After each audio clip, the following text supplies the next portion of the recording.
there's a really powerful word in negotiations that allows you to assert yourself, earns respect, and creates leverage. Do you want to know what it is? Well, meet me back right here.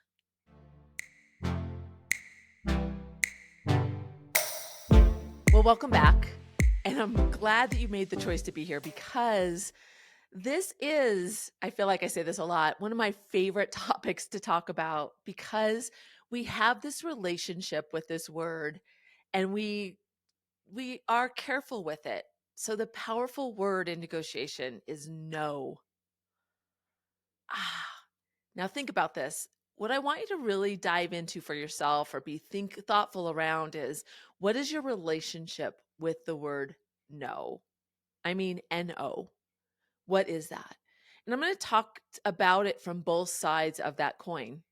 What it's like to say no, which is really important as a leader, as a negotiator, as a friend. Saying no creates our boundaries. And we look at that and we hear that word too and we think, ugh, like I just want to be there for that person or that situation. Like creating boundaries sounds so hard. And so, no, it can be like something that you need to really think about. Is it hard for you to say no? And we also know that hearing no is something that we also avoid. And to the point that we don't ask because we're afraid of no. And I just want to sit there for 1 second and think about that. We don't ask because we're afraid to say no. And what's so funny about that to me is how often is no delivered in a way that's really hard for us to hear? Like we hardly ever hear no. We are no, no. Are you ridiculous? Why did you ask me? No, absolutely not. That is not normally the answer. If it was, it's almost easy to respond to that, because then you can get your courage. But the problem is no is usually delivered in a way that isn't so abrupt. And so it's hard for us to hear it. We almost rationalize it. But what's funny about looking at it from both sides is when you think about saying no, you think about how hard it is to have those boundaries. And when we're asking for something, we are afraid to hear no, even though we don't really admit it to ourselves. That's what we're avoiding. But we know it's hard to say no, right? And the research actually shows that the majority of people have a hard time saying no. So the likelihood of us getting a no is less than we believe, but yet we won't ask because we're afraid of it. There's been so many studies around this because people have they want to really push this. And some of the research is shows people going to really absurd places. Like there's this one example where somebody went through a drive-through at McDonald's and asked for something that wasn't on the menu, asked for it to really what was real elaborate about what they wanted. And it was so interesting to listen to the people try not to say no. They're like, well, we don't have that, but let me see what I can do. And Adam Grant, who is a famous podcaster, and he does a lot about workplace psychology, tried it himself. And there was a podcast that he did that he went to that Cinnabon, that place that makes cinnamon rolls, and he asked them not only to create a cinnamon roll that was a very specific shape for him, but he also asked for it for free. And it was so interesting. It was awkward to listen to, but it was so interesting to hear the person do what he wanted for nothing. So we need to examine our relationship with no and be thoughtful about saying it more so that we can create the respect of the other side, because people respect people that say no in the right way. And how do we get beyond maybe even asking ourselves, why are we not moving forward for this fear of something that we don't even really fear? then thinking a lot about some of the stories because I feel like I have so many that illustrate both sides of no. And so, what really bubbled up for me was first, I watched, and sometimes it's easy to see how somebody is not using no by watching from the sidelines. And I remember a friend of mine, McKenna, she was actually in a consulting relationship with an executive. And so the executive was paying for McKenna's consulting hours. And so it made a lot of sense for her to say yes on a regular basis because she got paid. But what happened was over time, they did build a really great relationship. And that executive started asking for McKenna for some time of hers that really wasn't on the clock. And so at first, McKenna said yes and would do these things and kind of rationalize to herself, oh, that's only an hour. I'm not really doing anything else tonight. So I'm just going to do this for her. And then these requests became less about the business and was asking for her time to give her some professional advice in other areas that really was not associated at all to the business, and McKenna kept complying.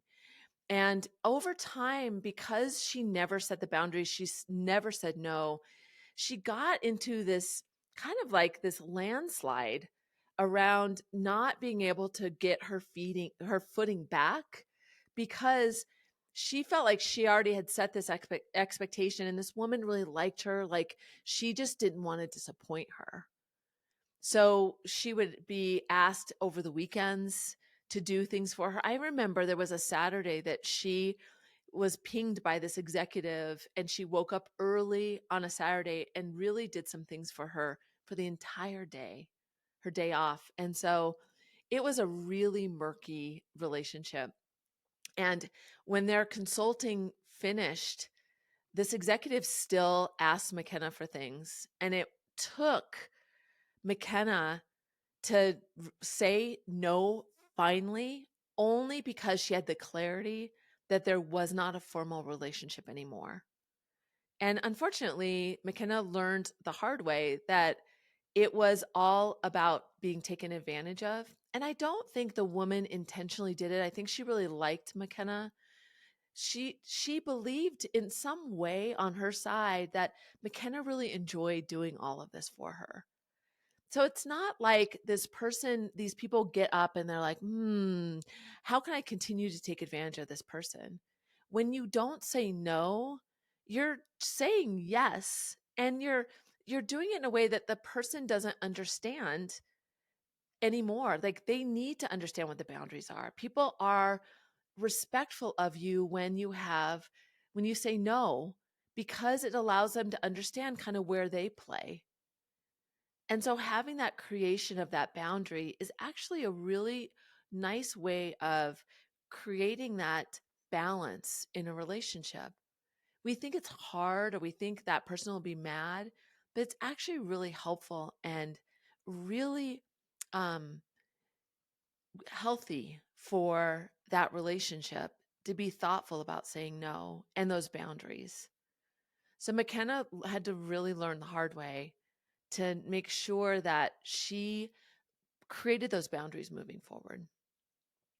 Another example I thought of around no was hearing no and what to do about it. And I remember in a negotiation, I got an unexpected no. And at first, I was surprised. And the funny thing about no is if you take it as no, never, then you just kind of walk away. And so when you hear no and you think, oh, I need to understand more, it opens up this additional collection of information. So when I heard no, it took me a while to get good at this skill, to be honest. I would hear no and I would say, oh, interesting. I hear that. It was unexpected for me, but tell me more. And in this situation, What I didn't realize was they said no to some timing, and that would, if we weren't able to accommodate, that the deal was off the table. But when I heard no and I asked to understand more, we found a way to satisfy their request so we continue to move forward. And so, because we have this relationship with no, we actually believe that no means no, never. And oftentimes, when people say no, they're creating that boundary and they're looking for a way to say yes. In fact, when you network with people or you reach out to somebody and they say, no, I can't get together for this, or I can't accommodate this. If you ask somebody for a reference or something, and they say no, you think, oh, I'm never going to ask again. I feel badly that I asked. You go through all of this kind of emotional math. And what they thought in their head was, maybe I can't do it right now. I'm too busy or something, but they didn't articulate it. And they didn't, because you didn't say, tell me a little bit more. And most of the time, people believe that, or the research shows that no means no, not right now. And in fact, when you go back and ask again, a person is more likely to say yes the next time, because they kind of understand that, they kind of remember in their head that there was a time they had to say no. And if I can comply this time, I'm going to do it. No is a tricky word, but it's so powerful to use it to create boundaries and to be aware of it in a negotiation, to make sure that you don't hear no, never. You hear no, and then you lean into it to figure out what more through curiosity and questions. Tip number one is about awareness and seeing no around you, watching others say it, and also watching others move through it. It's such an interesting thing to have this awareness around it. And even going in a conversation, when you're listening for that no, or when somebody should have said no and didn't. And it reminds me, I remember, just even in social circles, I never like to let people down. And we have a social group of women that we get together with. And I remember they were going to have a road trip. And I don't really love road trips, but when anybody asks me to do something, I normally just say, yeah, I'm in, because I don't want to be left out. And I remember my friend Regina, in the same situation, was like, not my thing, but thanks for inviting me. And it was like, oh my gosh, that was a no. And I didn't feel badly about it that she did. And what happened was, in that moment, I didn't do the same thing. And then had to live through, like, they're trying to put together the dates and all these stuff that I was involved in. And Regina had fallen off because she was clear about her no. And nobody felt bad about that. So having that awareness, that was such an awakening for me, to watch that, to be thoughtful about, I see that in use, and that was really well done. And you can learn so much. You can create your own tips by just being aware of hearing that, watching it, and seeing how other people say no or move through no. So the second tip is to practice. Practice. My friend Regina, hearing how she said no, it made me go, all right, I can do this. So what happens to me in practice now is I make myself identify, oh, that was a no, or I need to say no. I kind of ask myself, oh, they're going to talk about a road trip. What is my answer to that? Instead of just saying yes to something, I do a quick calculation. At first, it takes some time, but I do a quick calculation so that I can say no in a more thoughtful way. I can frame it in a way. And I think this is a great one to practice with somebody that you really care about. Start with maybe your chores. How do you say no to something and do it in a way that is thoughtful to that relationship? So practicing it and learning how you want to frame it, because the thing is, it's not, no, I don't want to do that. You're not learning to be somebody you're not. You're learning how to set the boundaries in a way that makes it really useful for the other person, so they know where your boundaries are. Because when they do, have a deeper respect for you. And you can say it in a way, hey, listen, I'm really working on saying no. And so I really appreciate that you asked me to do this, but at this time, I really don't have the time. Or I don't really, I've done that many times. I haven't really enjoyed that experience.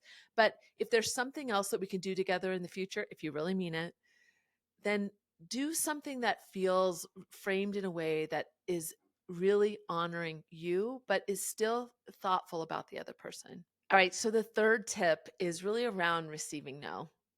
And what are you going to do with it? Remember, no is not always no, never. And especially in a negotiation, we are going to hear no, and we should expect that. And when we believe it's like no, never, and we just kind of say we're done, we close down opportunities. And that's so important in a negotiation when we hear no, to really lean in with curiosity, because going back and forth is what a negotiation is always about. It's about understanding the interests of both parties. So having that curiosity around, oh, wow, I didn't expect you to say no to that. Can you tell me a little bit more about around that? No, tell me a little bit more about, what did that mean? Help me understand your context. Help me understand more. Then it allows you, what it does is, when you do that and you put the question out there, it gives you some time to kind of go, all right, that was hard. It was hard to hear no, that was unexpected. Like, let me just listen really well and figure out what I'm going to do next, what question I'm going to ask, or what ask I'm going to have, since that was a no. How can we get right around that to what we want by understanding from the other side? And you could even go back to the same ask, but you might realize that maybe it was unclear. And so maybe, oh, that's so interesting. That's not exactly what I meant. I meant this. Negotiations are often riddled by bad communication the majority of the time. So even getting clarity can help you know if a no is really no to what you asked. So try those tips. So the first one is aware, be aware of no, watch it happening around you. The second one is to practice. How can you practice it in a safe place, in a safe way, so you can start getting really good at framing no and responding to that? And then the third one is the receiving. Think about, take a moment when you hear no to really have a meaningful um, back to them. What are you going to do? What are you going to ask? This is the segment where you have to really think about how to apply this. You know, as an executive coach, I talk to people about the leadership and negotiation, and it's important to understand the theory, but practicing it is the way to really be able to embody it and get better at it. And that leads me right into, well, we're going to do the stop, start, and continue. And that brings me right to the stop. And when I really understood this psychology around no, about how it's hard to say, it's hard to hear, I really started, I stopped at that time saying yes to anything. I really made the conscious decision to be more thoughtful about no and when it's around me. So, what are you going to stop doing as it relates to no? What is the biggest hurdle for you that, after thinking about this from this angle, you're going to do, that you need to do? What are you going to stop doing? What are you going to start doing? You know, as a challenge to myself, I'm going to say no, like literally use the word no, not obnoxiously, but this week I'm going to say the word no 3 times in places that I didn't expect to. In the moment, I'm going to use the word no, but I'm going to frame it still using the way that is appropriate to that relationship. I'm not going to just, put my hand up and go, no, I don't want to do that. I'm going to say no in a way that's respectful, because I do understand that doing that allows me to be better in the future. So I'm going to start that way. And maybe that could be your challenge. What are you going to do this week? What can you do to embody this idea of no? And then what am I going to continue doing? I'm really thoughtful about identifying no. When I hear it, I go, oh, that was a no. And this is what I'm going to do. I'm going to ask questions. I'm going to continue to do that. I kind of spot no in my everyday so that I can be really intentional about how I want to respond. No is something that we need to be thoughtful about moving through, saying more. And they say if you're not hearing no, you're not asking enough. Think about that. Start noticing when you're getting no's. And if you aren't getting no's, you're not asking for enough things. So maybe you want to ask more so that you can feel that sense of, okay, that was their boundary. That's such a hard thing to do sometimes because we don't like to ask for things, but the other person doesn't feel the same way as we do about the ask. And sometimes, as we like to give to others, people like to give to us. So, asking for things that we need, asking more to get curious about when you're going to hear a no can really open up opportunities. Think about in your everyday, maybe in a corporate environment, being able to ask about opportunities to do something beyond your role. Who could you ask that for, from? And just be curious to see what is possible. What could you get to by just being curious about where you're going? And sometimes we'll unlock things that we didn't even intentionally look for, and it could be development, it could be something that somebody has and it's just an easy yes for them. People find that enjoyment from being able to say yes. So look for that instead of thinking about no as this negative thing. Think about looking for no more, and you will get more yeses along the way. Oh, such a powerful topic to think about and contemplate, because we have this relationship that we can't really explain over time. We have built up this relationship that we don't even know has been a boundary. So I challenge you to look for it, figure out what you're going to do, what you're going to stop, start, and continue, and be aware of saying it and hearing it. I'm so glad you made the choice to invest in yourself today. And I hope you'll be back next time as well. If you want to learn more, connect with me, head over to negotiationlove.com. And don't forget, negotiation is more than a skill, it's a mindset. Until next time.